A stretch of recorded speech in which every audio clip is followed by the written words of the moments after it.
大家好，这里是穷奢极欲，一个离不开钱的频道。中国是全世界最重视传统的国家之一，在刚过去的农历新年里，按照传统，人们会跟亲友相聚，相互恭贺又平安过了一年。在喜庆洋洋的年节时分，人们会穿着新衣新帽上街走春，拜访亲戚老友更是必要的环节。这也导致每年的中国春运都被称为地表最大规模的人口迁徙。春运一般发生在春节前后，总计1个月左右的时间。于此期间，中国人民返亲与外出活动显著增加，全国的旅客数量持续上升。除了返乡探亲流，还有民工流、学生流与外出旅游流，一年一度的大范围人口流动，一直都被视为世界罕见的现象。然而，这么铁的传统，如今却出现剧烈的变化。在2024春节期间，中国微博热搜上出现一个热词"断亲"，指的是春节期间拒绝拜访亲戚的趋势。相关报道的阅读量瞬间破亿。当前中国人民正在热议人们拒绝走春的原因，而类似现象不仅出现在青年身上，就连中老年人都显现出在春节期间刻意跟亲戚拉开距离的偏好。本期影片就要来聊聊无比看重传统习俗的中国，当前为何爆发年节的断亲潮。时间拉回2024年2月，中国社群平台上再次出现断亲的讨论串，这并非这个名词第一次登场。近年这个行为的偏好越来越明显。按照澎湃新闻的报道，在年节期间停止拜访亲戚的趋势日益盛大，其中更有一段写道，农村悄然出现以家庭为单位的断亲。文章发布后登上微博热搜，总观看量快速破亿。有中国网友在社群发文写道，对小时候的自己来说，年节是团圆的欢聚时刻，可以管吃管跑不怕挨骂，也可以跟同龄亲戚外出游玩。然而长大这份年味却完全不同了，随着自己的身份转变，过年早已没那股欢乐味，取而代之的是一句句烦人而犀利的问题，问工作、问对象、问志向、问收入，基本等同最严酷的灵魂拷打。还有一个年轻家庭直接对双方家族公开宣布，今年开始不走亲戚不拜年。可想而知，双方亲友的反馈不怎么友善，婆婆还直接打出情勒牌，说不来拜年，吃亏的是你家孩子。她的理由是，如果父母不往来亲戚，小孩长大需要帮忙时，就没人会想帮忙，到时候孤孤单单一个人，你可别后悔。然而这番说辞直接被网友怼了回去，他回说，不管大人有没有断亲，小孩跟亲戚的关系终究还是要回到自己身上。如果小孩长大又穷又没出息，还有哪个亲戚愿意搭理？哪管你爸妈当时过年有没有出来拜年？说句实在话，自己孩子有出息财富自由，哪里都是他的亲戚，但如果没钱的话，哪的亲戚都会藏着避着。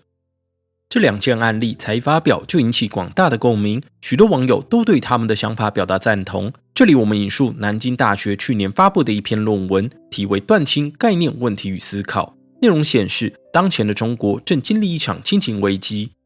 专家认为，跟朋友这种后天选择的关系不同，亲情是以血缘为基础，无法选择也难以改变。过去以宗族为组成单位的社会中，人们讲求血浓于水，因此亲属连结非常强大。但在当前，却有越来越多人意识到，亲缘关系虽然无法选择，但不意味着不能舍弃。更重要的关键在于，当前越来越多亲缘关系变得乏味、困扰或带来伤害，同时却又失去了温暖与慰藉等支持力。此消彼长之下，断亲就成了许多人必然的选择。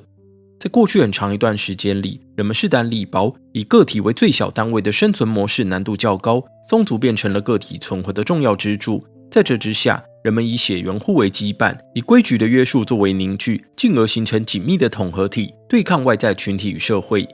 然而，随着家庭由大变小，社群的基本组成也被打散，以个体为出发点的意识逐渐抬头，亲族间的同质性也大幅下降。这时，有越来越多人意识到，横向的亲属关系已从过去的正向支持，转向带有负面的影响。常看短影音段子的朋友想必知道，回乡过年的亲友交际始终是热门话题，各种模板言论更时常引起共鸣。除此之外，当代年轻人在成长过程中，与亲戚的互动本就远少于过往，不管是否同龄，亲戚间的互动本就较为客套冷漠，这背后藏有都市化、人口流动、价值观转变的脉络存在。再加上近年青年失业率高，许多行业都内卷的厉害，不少青年人面对高昂的生活压力，很容易就选择降低社交成本。值得注意的是，在当前的中国，断亲的趋势不只限于年轻族群，并不只是那些恼人的逼婚话语或是尖锐的收入问题让人们不愿拜访亲戚，因为就连中老族群也开始出现上述的迹象。我们前面提过，在社会的基本组成从宗族转到个体的过程中，血缘的重要性不断被削弱，其中一项关键便来自个体间的差距扩大。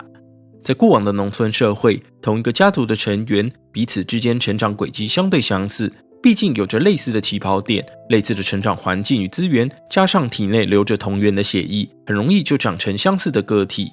然而，随着时代进展，拥有相同血缘的人们，个体间的差异越来越大，不仅长大后心境变化，人生目标转移、世界观改变，再加上不同的生命历程，导致彼此之间很难再有共同的语言，而一年一聚的模式更加大彼此之间熟悉又陌生的落差感。随着年纪增长，价值观与社会地位的差距又在被不断放大，导致不少人反而在年老后更难跟亲戚互动。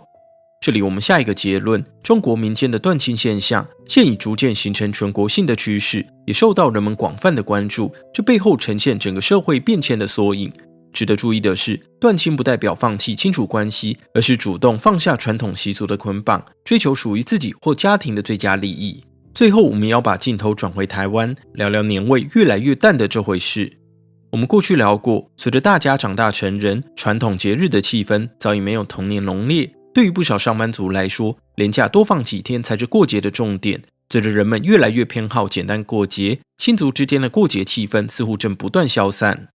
放眼台湾，这里过去也有丰富的传统习俗，除了历史因素之外，还有另一个原因，在于华人自古崇尚农业，在祖先们的观察之下，时节、气候与农业活动就结合在一起，形成所谓的各种节气。在每年的这些时间点，气候与天气现象往往会出现转变，伴随不同的生存风险，也因此传统节庆存在的其中一项主因，便是让人们平安度过节气的转换。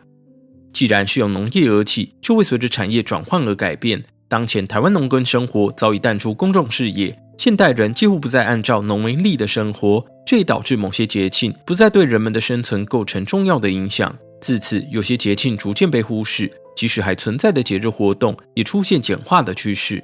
除了产业变迁，更大的一项因素则来自文化传承的核心起了根本性的改变。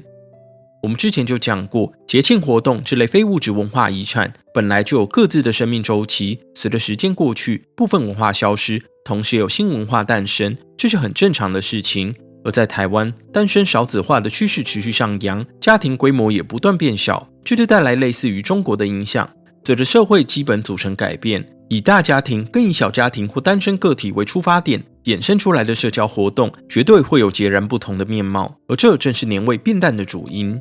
好了，这集的重奢就到这里。对这个话题有兴趣的朋友，不妨在下面留言聊聊你们的想法，也欢迎追踪我们的脸书与 IG。我们下一集再见，拜拜。